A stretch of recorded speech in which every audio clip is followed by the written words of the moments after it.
Informative classics. Welcome back to the channel. So, guys, unless you've been living under a rock, you've heard about the recent story of different young black teens and young black adults receiving this text message on their telephones.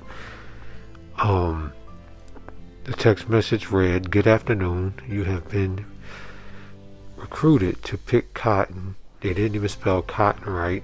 "At your nearest plantation. Assemble your belongings at approximately 12 p.m. 11/15/2024. You will be picked up by your executive sleeves in a black van. As you enter the van, you will be searched and stripped. When you arrive, you will be on Plantation 3 and Group 4. Plantation 1 is for Mexicans. Plantation 2 is for biracials. Plantation 3 is for blacks. Plantation 4 is for Asians. Have a great one and hope to see you then." Now, this comes the day after the election, which, was very alarming to a lot of teenagers and a lot of young adults who got it, because people were already on edge about Donald Trump winning the election, and to receive this text message the day after that, and people were already thinking they're going to be slaves, or thinking that Donald Trump is going to just somehow magically bring back the Jim Crow era or bring back slavery, which is crazy because slavery was abolished in 1865. It's just bananas. Now, what we have to understand, guys, when you get things like this, it's going to shock you, especially if you're in the South, because in the South, as I was explaining to my wife, in the South there's years and years of hatred and years of fighting that has happened between blacks and whites.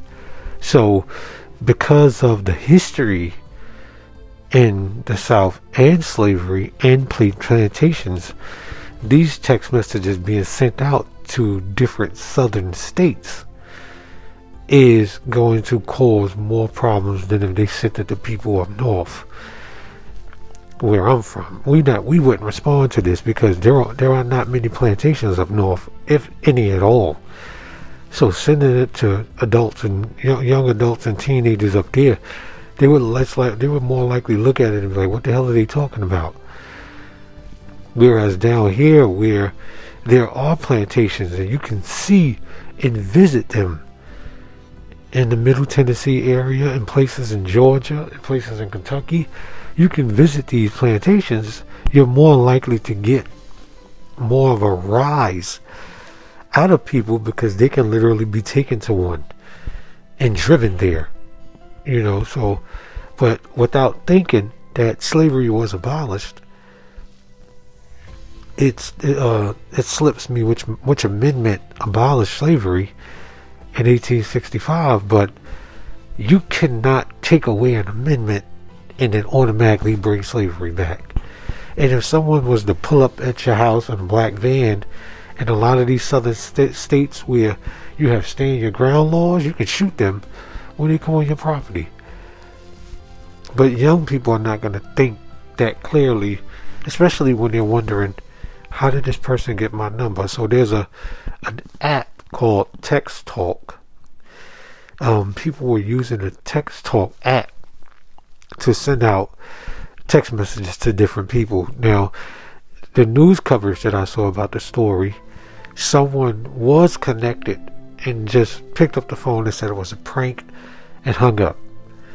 Now, they don't know that a prank of this magnitude is a federal law, is a federal crime.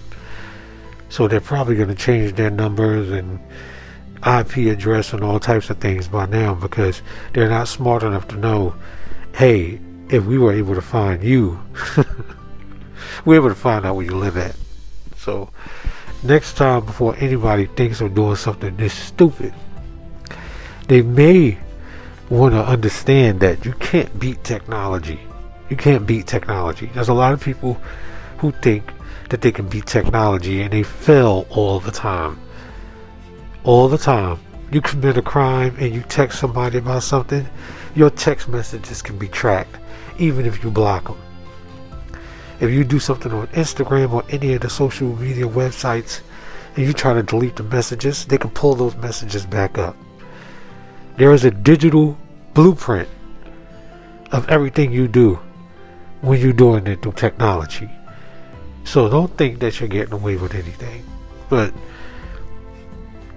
I mean, Donald Trump winning an election and becoming the 47th president hopefully is not going to bring on more disgusting things of this magnitude. But we saw from 2016 to 2020 that that's the stuff that was happening, and 9 times out of 10 it might happen again. So just prepare yourself. So I don't know. That's all I got about this story. That's all I got to say. I don't have much of an opinion towards it other than what I've just shared about, the North and South and how it wouldn't affect Northerners more than it would Southerners. That's the only opinion I really got on it. So I don't know. Just look out for the next video. Make sure you check out the other videos on the page. If you're new to this channel, if you ran across this channel, come across this channel, check out the page, see if you like other things on here, and if you do, consider subscribing for more videos in the future.